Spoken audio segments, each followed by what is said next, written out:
Hey guys, I just wanted to say a few words before getting into today's video. First, I just want to say thank you to everybody that subscribed since Christmas. And thank you to the people that subscribed before Christmas, but we got about 100 new followers since then, and it was very unexpected, but very appreciated. And secondly, I just want to let you know that there's been a few health problems come up recently, non-pandemic related, and they're going to be taking a lot of my time away, probably until the end of February or so. So uploads will probably be a little more sparse than I'd like them to be, and I was thinking of maybe doing more shorts to balance that out, but I don't want to flood the channel with tons of shorts when a lot of people might just be here for the longer stuff. If you have an opinion on that one way or another, maybe let me know in the comments what you think. I really enjoy doing the shorts, but I can understand if you follow a channel for the stories and your newsfeed's just getting daily shorts. You might not want to see that. But anyways, yeah, that's all I wanted to say. Just a quick little PSA, I guess. Today, I got 3 or 4 stories for you. They're older ones I found buried in some paranormal message boards from way back in the day. I've spent a lot of time reading really old posts from people back in the early 2000s and stuff. Kind of become really interested in the idea of people submitting ghost stories to the internet before Reddit was a thing, before people were chasing karma and internet points and everything. So here's a few good ones. And without any further ado, let's get into the stories.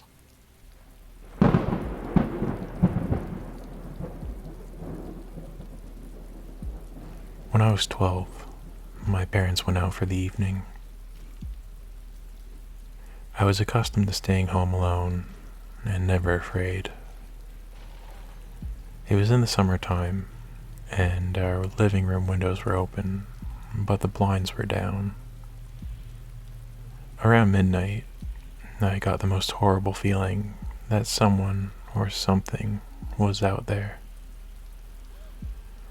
I was terrified, a totally unusual experience for me. I was afraid to go raise the blinds, so I just huddled on the sofa with all the lights on, begging out loud for my mother to just come home. I was nearly hysterical. Suddenly, my parents came in. My mother was practically breathless, demanding to know if something was wrong. I knew at once I was safe because my parents were home, and I didn't want to sound like a baby, so I replied, "No, nothing's wrong." My dad was angry with my mother because they were in a restaurant, having already ordered their food and waiting for it to arrive. My mother practically dragged him out of there, insisting that something was wrong at home. A few nights later, I went into the bedroom and raised one slat of the blind to eye level.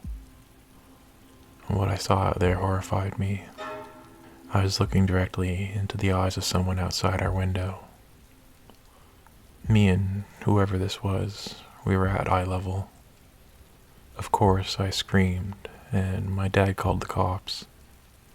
We'd learned that there'd been several reports of a prowler in the neighborhood. He was finally caught about 2 weeks later trying to break into a house just down our street. I think that's probably the strangest experience I've ever had.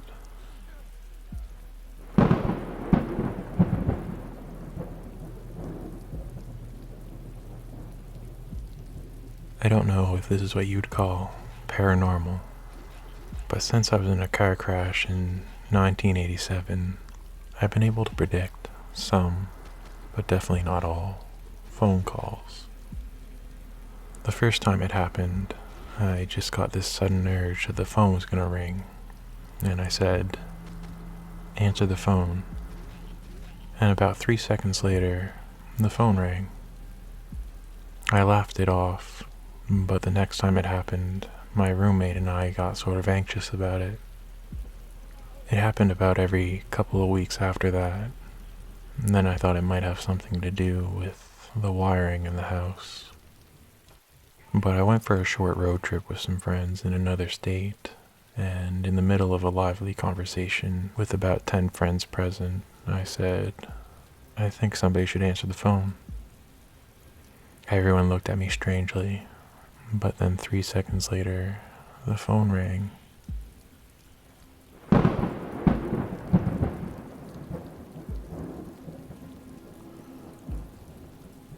On October 30th, 1995, as my husband and I raced our way along the San Diego, California freeway to be on time for the birth of our future goddaughter, a voice in the far back of my mind kept bothering me while I drove.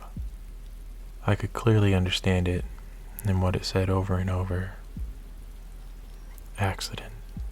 Accident. Although it made me quiver somewhat, I disregarded it, thinking it was just my nerves. As we stopped at a gas station, I asked for directions to the hospital, and the voice just got louder. I decided then to let my husband drive. As we were about to get off the freeway, the voice was practically yelling at me at this point. Accident, accident. And it was then when a car in the left lane hit us on the passenger side. Thankfully, no one was seriously injured.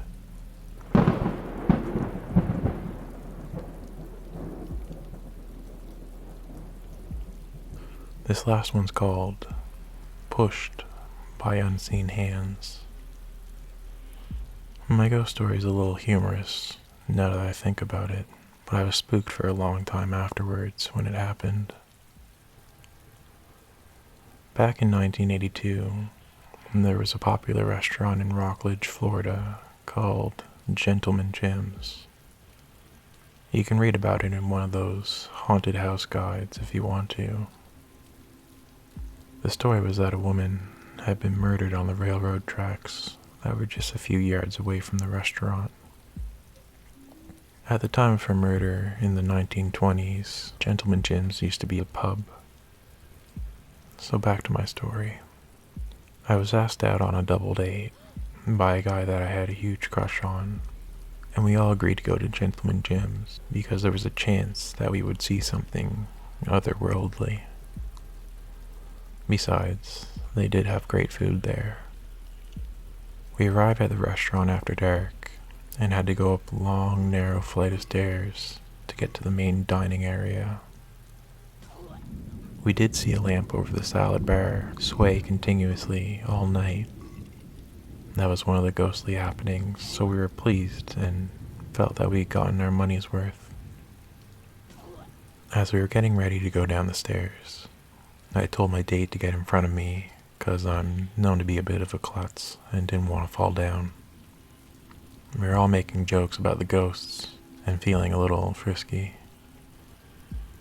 As we were all making our way down, I felt a huge shove against my back and fell down the stairs. My wonderful companions all moved aside to make room so that I could tumble on my own.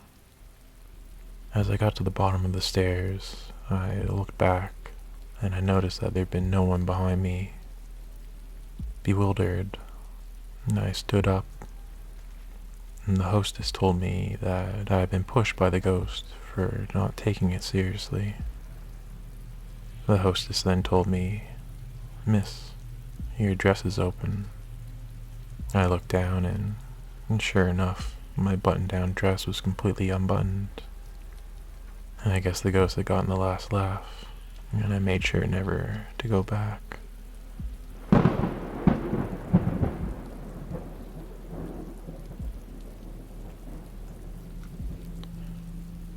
Hey guys, thanks for listening and checking out the video. I hope you enjoyed the stories. Let me know what you think. It's something a little different, but kind of the same, if that makes any sense. I felt the phone ringing one hit close to home. Have you ever had something like that happen?